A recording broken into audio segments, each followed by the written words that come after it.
নমস্কার বন্ধুরা, ভৌতিক রহস্য চ্যানেলে তোমাদের সবাইকে স্বাগত।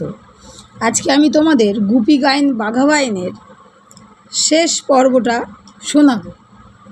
তাহলে চলো দেরি না করে শুরু করা যাক। আমরা তৃতীয় পর্বেতে বলেছিলাম যে গুপি আর বাঘা শুন্ডির রাজার কাছে যাবে। ওরা একটা পরামর্শ করছে, গুপি আর বাঘা মিলে একটা পরামর্শ করছে শুন্ডির রাজার কাছে কিভাবে যাওয়া যায়। তারপর থেকে আমি বলবো। গুপি আর বাঘা সেদিন অনেকক্ষণ ধরে পরামর্শ করেছে। বাঘার তখন কতই উৎসাহ। সে বলল, দাদা, এবারে আমরা দুজনে মিলে একটা কিছু করবই করব। আমার শুধু এক কথায় একটু ভয় হচ্ছে, হঠাৎ যদি প্রাণ নিয়ে পালাবার দরকার হয় তবে হয়তো আমি জুতোর কথা ভুলে গিয়ে সাধারণ লোকের মতো কষে ছুট দিতে যাব আর মার খেয়ে সার হব। এমনি করে দেখো না, সেবারে আমাদের গাঁয়ের মূর্খগুলোর হাতে আমার কি দশা হলো। যা হোক। গুপির কথায় বাঘার সে ভয় কেটে গেল। আর পরদিন থেকেই তারা কাজে লাগলো। দিন কতক ধরে রোজ রাতে তারা শুন্ডি চলে যায় আর রাজবাড়ির আশেপাশে ঘুরে সেখানকার খবর নেয়। যুদ্ধের আয়োজন যা দেখতে পেল সে বড়ই ভয়ঙ্কর। এ আয়োজন নিয়ে এরা হাল্লায় গিয়ে উপস্থিত হলে আর রক্ষে নেই। রাজার ঠাকুর বাড়িতে রোজ মহা ধুমধামে পুজো হচ্ছে। 10 দিন এমনিতর পুজো দিয়ে ঠাকুরকে খুশি করে তারা হাল্লায় রওনা হবে। গুপি আর বাঘা এর সবই দেখল। তারপর একদিন তাদের ঘরে বসে দরজা এঁটে সেই ভূতের দেয়া থলিটিকে বলল, নতুন ধরনের মিঠাই চাই, খুব রসের। সে কথায় থলির ভিতর থেকে মিঠাই যা বেরুলো সে আর বলবার নয়। তেমনি মিঠাই কেউ খায়নি, চোখেও দেখেনি।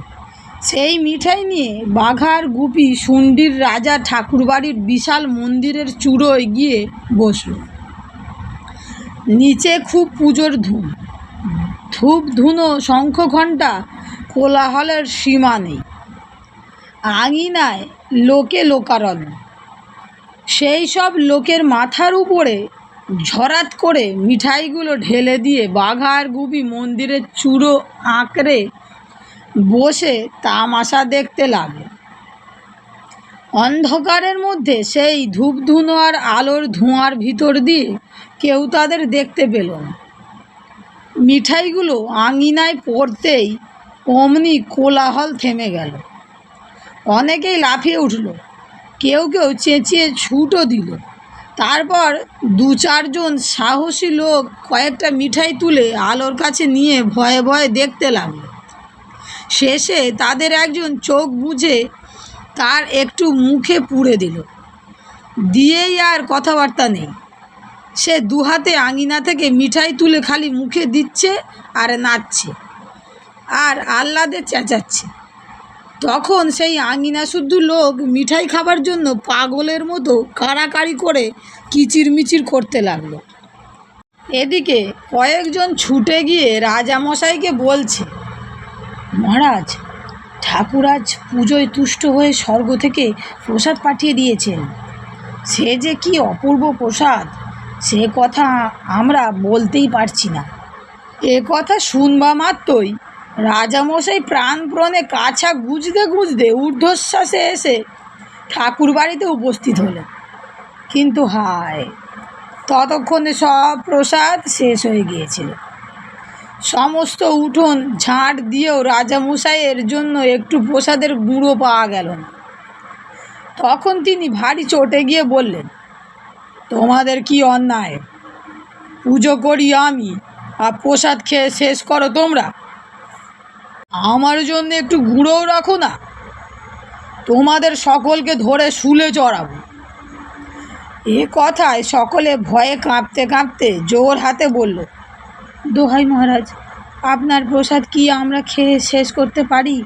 বাপরে, আমরা খেতে না খেতেই ঝাঁ করে কোনখান দিয়ে ফুরিয়ে গেল। আজ আমাদের প্রসাদগুলো আপনি মাফ করুন। কালকের যত প্রসাদ সব মহারাজ আপনিই খাবেন।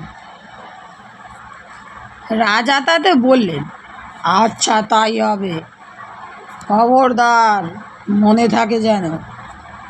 পরদিন রাজামশাই প্রসাদ খাবেন, তাই এক প্রহর বেলা থাকতেই তিনি ঠাকুরবাড়ির আঙিনায় এসে আকাশের পানে তাকিয়ে বসে আছে। আর সকলে ভয়ে ভয়ে একটু দূরে বসে তাকে ঘিরে তামাশা দেখছে। আর পুজোর ঘণ্টা অন্য দিনের চেয়ে শতগুণ। সবাই ভাবছে দেবতা তাতে খুশি হয়ে রাজামশাইকে আরও ভালো প্রসাদ দেবে। রাত দুপুরের সময় গুপি আর বাঘা আরও আশ্চর্য রকমের মিঠাই নিয়ে এসে মন্দিরের চূড়োয় বসল। আজ তাদের পরনে খুব জমকালো পোশাক, মাথায় মুকুট, গলায় হার, হাতে বালা, কানে কুণ্ডল। তারা দেবতা সেজে এসেছে।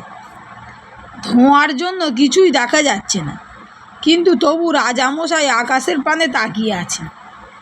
এমন সময় গুপি আর বাঘা হাসতে হাসতে তার উপরে সেই মিঠাইগুলো ফেলে দিল। তাতে রাজামশাই প্রথমে একটা চিৎকার দিয়ে 3 হাত লাফিয়ে উঠলেন। তারপর তাড়াতাড়ি সামলিয়ে নিয়ে 2 হাতে মিঠাই তুলে মুখে দিতে লাগলেন। আর ধেই ধেই করে নাচনটা যে নাচলেন। এমন সময় গুপি আর বাঘা হঠাৎ মন্দিরের চূড়ো থেকে নেমে এসে রাজার সামনে দাঁড়ালো। তাদের দেখে সকলে ঠাকুর এসেছেন বলে কে আগে গড় করবে ভেবে ঠিক পায় না। রাজামশাই তো লম্বা হয়ে মাটিতে পড়েই রয়েছেন আর খালি মাথা ঠুকছেন। গুপি তাকে বলল, মহারাজ, তোমার নাচ দেখে আমরা বড়ই তুষ্ট হয়েছি। এসো তোমার সঙ্গে কোলাকুলি করি। রাজা তা শুনে যেন হাতে স্বর্গ পেলেন। দেবতার সঙ্গে কোলাকুলি, সে কি কম সৌভাগ্যের কথা। কোলাকুলি আরম্ভ হলো। সকলে জয় জয় বলে চেঁচাতে লাগলো। সেই অবসরে গুপি আর বাঘা রাজামশাইকে খুব করে জড়িয়ে ধরে বলল, এখন তবে আমাদের ঘরে যাব। বলতে বলতে তারা তাকে শুদ্ধ একেবারে এসে তাদের নিজের ঘরে এসে উপস্থিত। ঠাকুরবাড়ির আঙিনায় সেই লোকগুলো অনেকক্ষণ ধরে হাঁ করে আকাশের পানে চেয়ে রইল। তারপর যখন রাজামশাই আর ফিরলেন না, তখন তারা যে যার ঘরে এসে বলল, কি আশ্চর্যই দেখলাম, রাজামশাই সশরীরে স্বর্গে গেলেন। দেবতারা নিজে তাকে নিতে এসেছিলেন। এদিকে রাজামশাই গুপি আর বাঘার কোলে অজ্ঞান হয়ে গিয়েছিলেন। তাদের ঘরে এসেও অনেকক্ষণ তার জ্ঞান হয়নি। ভোরের বেলায় তিনি চোখ মেলে দেখলেন যে 2টো ভূত তার মাথার কাছে বসে আছে। অমনি তিনি তাদের পায়ে পড়ে কাঁপতে কাঁপতে বললেন, দোহাই বাবা, আমাকে খেও না, আমি 200 মোষ মেরে তোমাদের পুজো করব। গুপি বলল, মহারাজ, আপনার কোনো ভয় নেই, আমরা ভূতও নয়, আপনাকে খেতেও যাচ্ছি না। রাজামশাইয়ের কিন্তু তাতে একটুও ভরসা হলো না। তিনি আর কোনো কথা না বলে মাথা গুঁজে বসে কাঁপতে লাগলেন। এদিকে বাঘা এসে হাল্লার রাজাকে বলল, কাল রাতে আমরা সুন্ডির রাজাকে ধরে এনেছি, এখন কি আজ্ঞা হয়? হাল্লার রাজা বললেন, তাকে নিয়ে এসো। 2 রাজায় যখন দেখা হলো, তখন সুন্ডির রাজা বুঝতে পারলেন যে তাকে ধরে এনেছে। হাল্লা জয় করা তো তার ভাগ্যে ঘটল না, এখন প্রাণটিও যাবে। কিন্তু হাল্লার রাজা তাকে প্রাণে না মেরে শুধু তার রাজ্যই কেড়ে নিলেন। তারপর তিনি গুপি আর বাঘাকে বললেন, তোমরাই আমাকে বাঁচিয়েছ, নইলে হয়তো আমার রাজ্যও যেত, প্রাণও যেত। আমি আর তোমাদের কি উপকার করতে পারি? শুন্ডির রাজ্যের অর্ধেক আর আমার দুটি কন্যা তোমাদের দুজনকে দান করলাম। তখন খুব একটা ধুমধাম হল।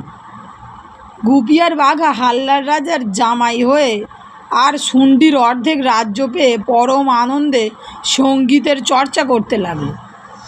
গুপির মা বাপের মান্য আর সুখ তখন দেখে কে? বন্ধুরা, গল্পটি এখানেই শেষ। আবার দেখা হচ্ছে অন্য কোনো দিন নতুন কোনো গল্প নিয়ে। গল্পটি তোমাদের কেমন লেগেছে অবশ্যই আমাকে কমেন্টে জানাতে ভুলবে না। ভালো লেগে থাকলে বন্ধুদের সঙ্গে শেয়ার করে আমার চ্যানেলটিকে সাবস্ক্রাইব করে লাইক করে আমার পাশে থেকো নতুন গল্প পাওয়ার জন্য। তাহলে আজকের মতো বিদায়।